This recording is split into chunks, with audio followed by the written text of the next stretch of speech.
మాట్లాడవలసిందిగా కోరుతున్నాం. ఈనాటి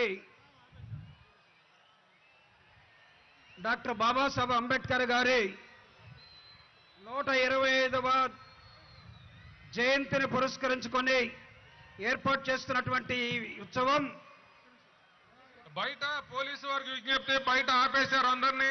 దయచేసి చాలా ఖాళీ ఉంది, లోపలికి పంపించాలి. బాబు డీసీపీ గారు కొద్దిగా దయచేసి అందరినీ లోపలికి పంపించండి. ఈ ఉత్సవానికి కొత్త బట్టలతోటి అంబేద్కర్ వాదులంతా రాష్ట్ర వ్యాప్తంగా కదిలి వచ్చినటువంటి, దయచేసి చాలా మంది బయట ఉన్నారండి, వారందరినీ లోపలికి పంపించవలసిందిగా కోరుకుంటున్నాం. సీఎం గారు బయలుదేరారు, మనమంతా లైవ్ లో చూస్తున్నాం. దయచేసి అందరూ లోపలికి పంపించవలసిందిగా కోరుతున్నాం.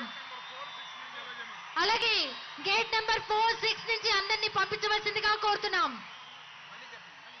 గేట్ నెంబర్ 4 and 6 నుంచి అందరినీ పంపించవలసిందిగా కోరుతున్నాం. గౌరవ రాష్ట్ర ముఖ్యమంత్రి వర్యులు విచ్చేస్తున్నారు. దయచేసి బయట ఉన్న వారందరినీ లోపలికి పంపించవలసిందిగా కోరుతున్నాం.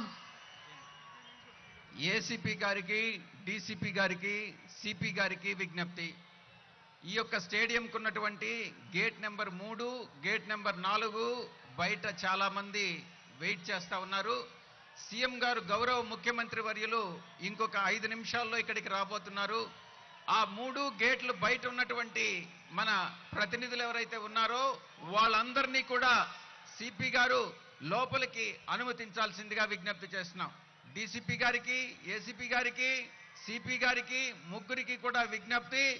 గేట్ నెంబర్ 3, గేట్ నెంబర్ 4 బయట ఉన్నటువంటి ప్రతినిధులందరినీ కూడా లోపలికి పంపించాల్సిందిగా విజ్ఞప్తి చేస్తా ఉన్నాం. గేట్ నెంబర్ 3, గేట్ నెంబర్ 4 బయట ఉన్నటువంటి ప్రతినిధుల్ని లోపలికి పంపించాల్సిందిగా విజ్ఞప్తి చేస్తా ఉన్నాం. ఈ ఉత్సవానికి విచ్చేసినటువంటి ఈ రాష్ట్ర ప్రజలందరూ, ప్రధానంగా దళితులందరూ, అంబేద్కర్ వాదులందరూ కూడా ముఖ్యమంత్రి గారి ఆలోచన విధానం ఏమాత్రం డాక్టర్ బాబాసాహెబ్ అంబేద్కర్ ఆలోచన విధానానికి దూరంగా లేదు. ఇదిగో ఆయన ఆలోచన విధానం ప్రకారమే, ఆయన ఇచ్చినటువంటి రాజ్యాంగం ప్రకారమే నా పరిపాలన సాగుతూ ఉన్నది. దానికి నిదర్శనంగానే ఏర్పాటు చేసినటువంటి ప్రపంచంలో ఎత్తైనటువంటి ఒక విగ్రహాన్ని, డాక్టర్ బాబాసాహెబ్ అంబేద్కర్ ఆలోచన విధానాన్ని ఇచ్చినటువంటి జగనన్నకి ఈ రాష్ట్ర ప్రజలంతా, ప్రపంచమంతా చూస్తున్నటువంటి ఈ వేడుకలో భాగమైన వాళ్ళందరూ కూడా ఒక్కసారి కుడి చేయి పిడికిలు బిగించి జై భీమ్ అనే ఒక రణ నినాదాన్ని మీరందరూ కూడా ఇవ్వాలని కోరుతూ ఉన్నాను. ఇది ఒక 100 ఏళ్ల చరిత్ర.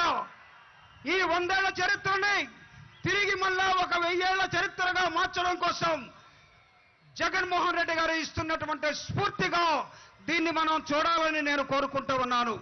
నాకు తెలుసు జై భీమ్ అంటే, అంబేద్కర్ అంటే గుండెలు చించుకునే నినాదాలతోటి ఇక్కడ ఉన్నటువంటి జనం. అంబేద్కర్ అంటే మా ప్రాణం అని చూపించే ఇక్కడ ఉన్నటువంటి ప్రజలు.